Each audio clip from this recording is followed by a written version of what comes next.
पुणे पालिका परिवहन विभागाच्या कर्मचाऱ्यांची दिवाळी गोड झाली असून कर्मचाऱ्यांना 7व्या वेतन आयोगाच्या फरकासह बोनस जाहीर करण्यात आलाय। मराठवाड्यातील पूरग्रस्त विद्यार्थ्यांसाठी निधी संकलित करण्याच्या उद्देशानं पुण्यातील मोडक सभागृहात 3 भारतरत्न या सांगीतिक मैफिलीचं आयोजन करण्यात आलं होतं। या मैफिलीत भारतरत्न पंडित भीमसेन जोशी, लता मंगेशकर आणि अटल बिहारी वाजपेयी यांना शब्दसुरांनी अभिवादन करण्यात आलं। विद्यार्थी सहाय्यक समितीच्या या कार्यक्रमाला रसिकांनी उत्स्फूर्त प्रतिसाद दिला।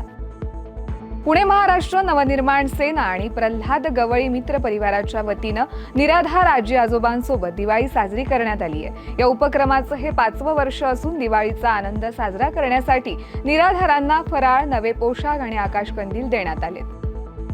पुण्यात पहिल्या आरोग्य साहित्य संमेलनाचं काल उद्घाटन झालं। यावेळी डॉक्टर स्मिता आणि डॉक्टर रवींद्र कोल्हेंना पहिला महाराष्ट्र आरोग्य भूषण पुरस्कार देण्यात आलाय। यावेळी पद्मश्री डॉक्टर रवींद्र कोल्हे यांनी दुर्गम भागात प्रगत आरोग्य सुविधा पोहोचवण्याची गरज व्यक्त केली आहे। धनत्रयोदशीच्या दिवशी भारतीय ऑटोमोबाईल बाजारपेठेनं इतिहास रचलाय। दिवाळी सणाच्या सुरुवातीला कार कंपन्यांनी एकाच दिवसात 1 लाखाहून अधिक वाहने वितरित केली, जो आतापर्यंतचा सर्वोच्च आकडा ठरला। यात मारुतीनं पहिल्यांदाच 50,000 युनिट्सचे वितरण करून एक नवा विक्रम प्रस्थापित केलाय।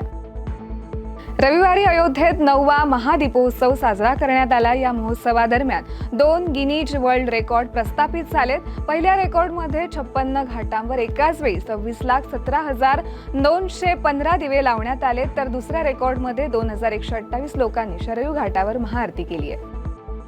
दिवंगत पंजाबी गायक सिद्धू मुसेवालाचा 3 गाण्यांचा अल्बम मुस्प्रिंट 100 मिलियन व्ह्यूज क्लबमध्ये सामील झालाय। सिद्धूच्या निधनानंतरही त्याची क्रेज कायम असून या अल्बमाचा अवघ्या 4 महिन्यात यूट्यूबवर 100 मिलियन व्ह्यूज मिळाल्यानं त्यांचे चाहते खूप आनंदित झालेत।